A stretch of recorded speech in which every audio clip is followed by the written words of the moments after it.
If you're worried because the holidays are coming and you have dinners, events, and all kinds of things with family and friends planned, but you're trying to reduce or eliminate your alcohol consumption, or you just don't want to overdrink over the holidays, then this episode is for you.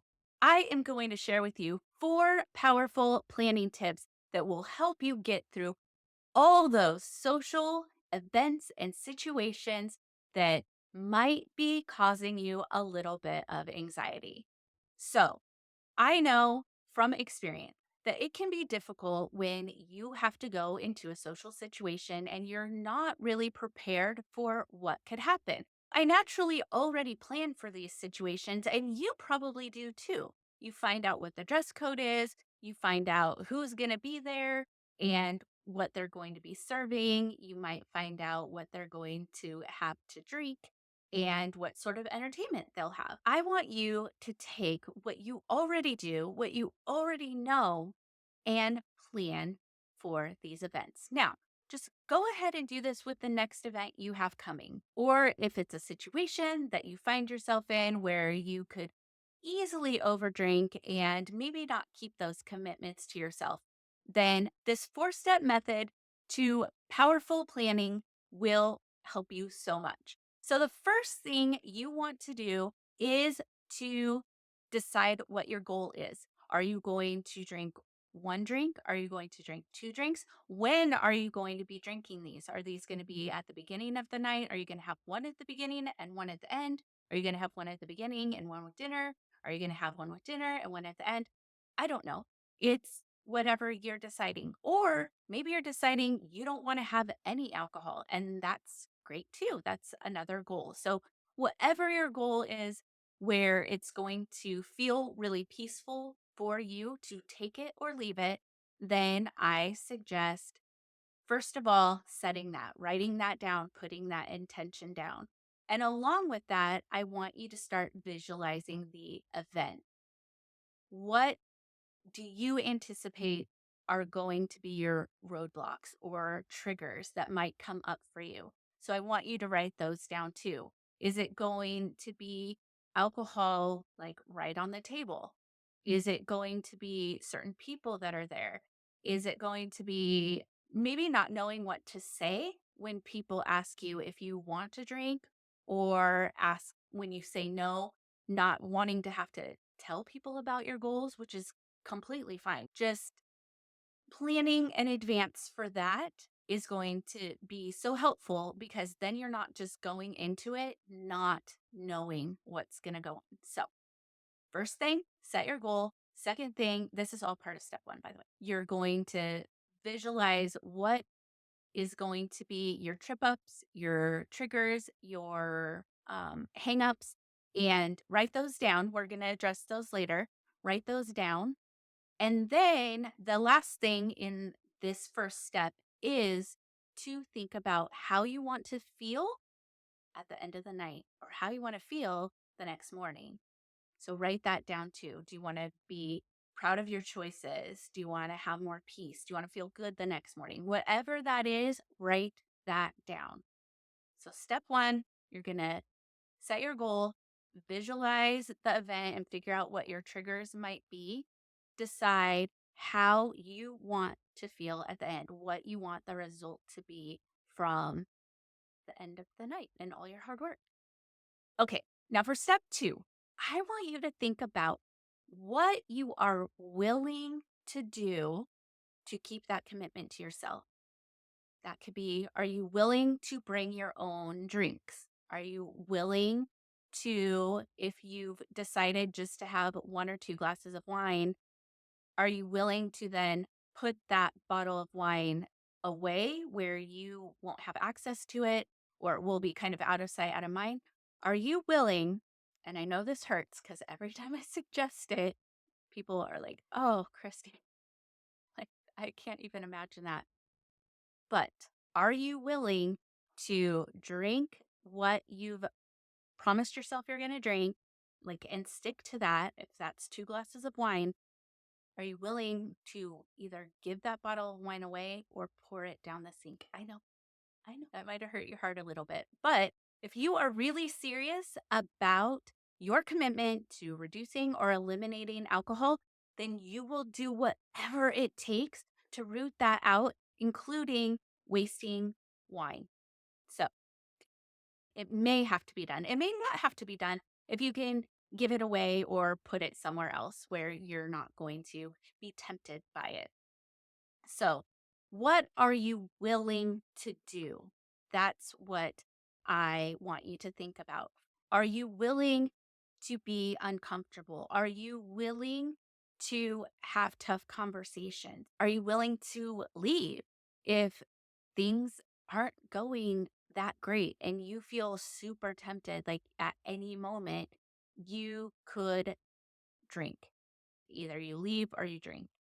So just write all those things down. Those are just some examples, but you just have to figure out what you are willing to do and what is going to work for you.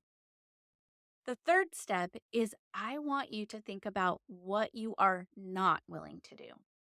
Are you not willing to have a tough conversation with somebody and feel those feelings? And if you're not willing to do that, what are you willing to do instead? So you might go back in as you're filling these in, you'll probably do it simultaneously. Like, what am I willing to do? What am I not willing to do?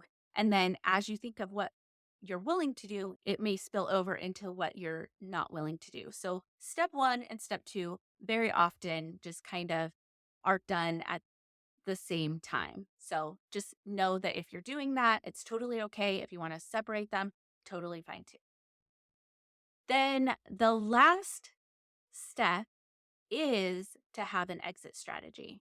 Now, I know it can be very difficult to exit.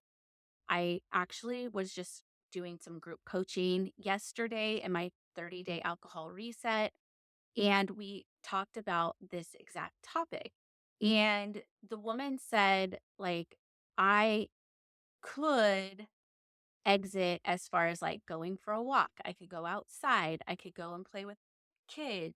I could, she had all these ways that she could remove herself from these situations that could cause her or tempt her to want to drink. Or if she has an urge, she could use this exit strategy of whatever one of those things that she had listed, like going for a walk, playing with the kids, whatever it is. Um, but she said that she could not completely leave the event without it causing a lot of chaos, like within the family and things like that. So definitely take that into consideration with the event, who is going to be there and what is going to be right for you, because this is all about peace. So, again, step one, you are going to set your goal. And this is a goal where you are going to be proud of yourself when you stick to it. So, whether you decide to drink or not drink, you are going to do that from a place of peace. Step two is to figure out what is going to maybe trigger you, what kind of causes those urges, and just sit with that for a little bit because you will look at that as you are doing steps one and step three. And then the third part of step one is to visualize what you want the result to be at the end of the night and the next day. So that's the three parts of the first step. The second step, again, is to say what you are willing to do. What are you willing to do to keep that commitment? Just very simple. What are you willing to do? And as you're doing that, look at those triggers, those things that might trip you up during the event. Step three, what you're not willing to do. And then step four, have an exit strategy. And that could either be completely leaving the event or just removing yourself for a time. Now, I want to say something about an exit strategy. I don't recommend leaving just because you're uncomfortable. Like, you need to get used to being in the discomfort and learning how to cope with that and developing techniques of how you're going to do that. If it gets to the point where you think that you are going to drink, like you either leave or you're going to drink, then exiting is going to probably be your best choice. But again, assess the situation and what could happen if you leave. Could you just have an excuse and leave unnoticed, like I'm really tired or I have a big morning or whatever, and leave? So, in order for this to all work, you need to write down your plan. You don't necessarily have to take it with you, but you need to write out your plan and stick to it. That's the trick.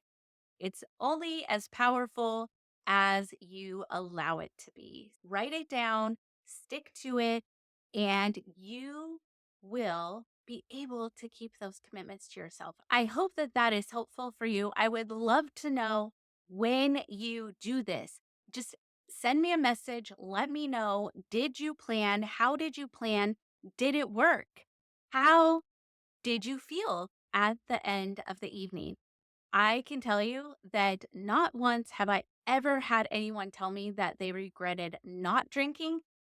Had a lot of people, pretty much everybody that I've worked with, tell me that they have regretted drinking. And by that, I mean over drinking. If this episode has been helpful for you, I think that you'll find episode 103 to be very helpful as well. And that episode is how to drink less this holiday season.